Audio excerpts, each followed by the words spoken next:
Bom dia. Bom dia. Hi everyone, I'm Mike. And this is Diana. This season is take 2 of an experience that we've already done, but we're doing it differently this time, traveling from the north of England all the way to central Portugal. Armed with a new arsenal, we've got knowledge and we've got a bit of experience, and this time maybe we're even a bit wiser than we were the first time. So I hope you enjoy the ride. You can check out how we cope traveling, looking at properties, and who knows, maybe we might even find the right property. So stay tuned. Laters. Hi there, thank you for joining me on another episode. Today we are having a walk in the Espinhal civil parish, the municipal of Penela in Portugal.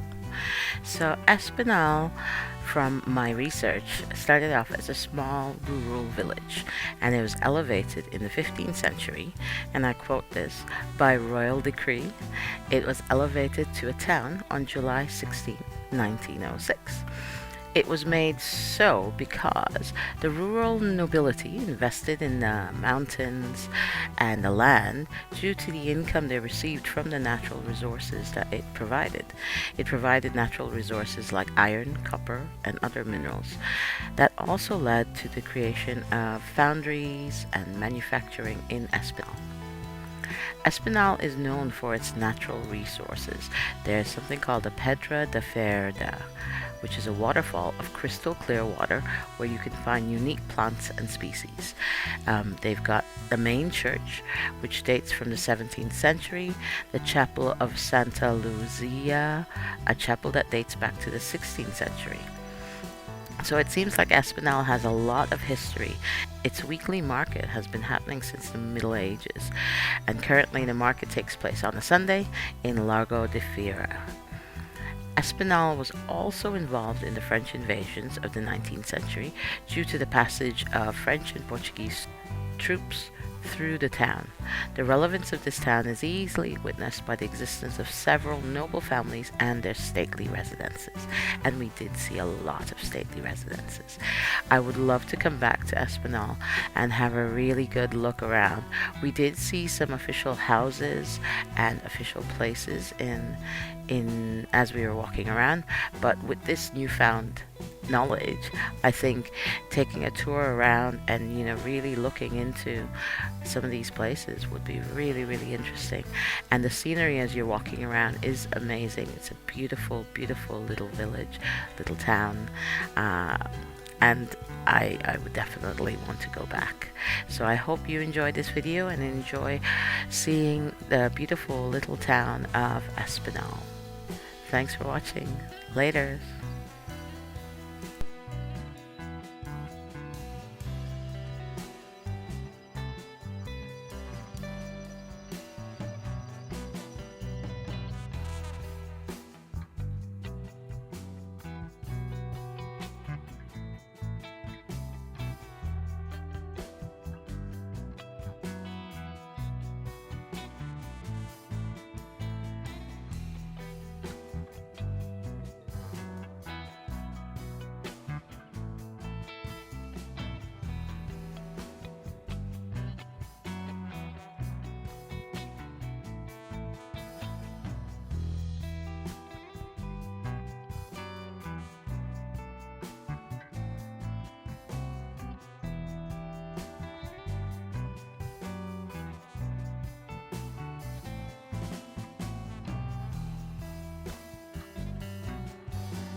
Thanks for watching this video. We really do appreciate your support. Please like, share, and comment on these videos. Let us know what you're enjoying so we can do more of that. And I hope to see you soon. Laters!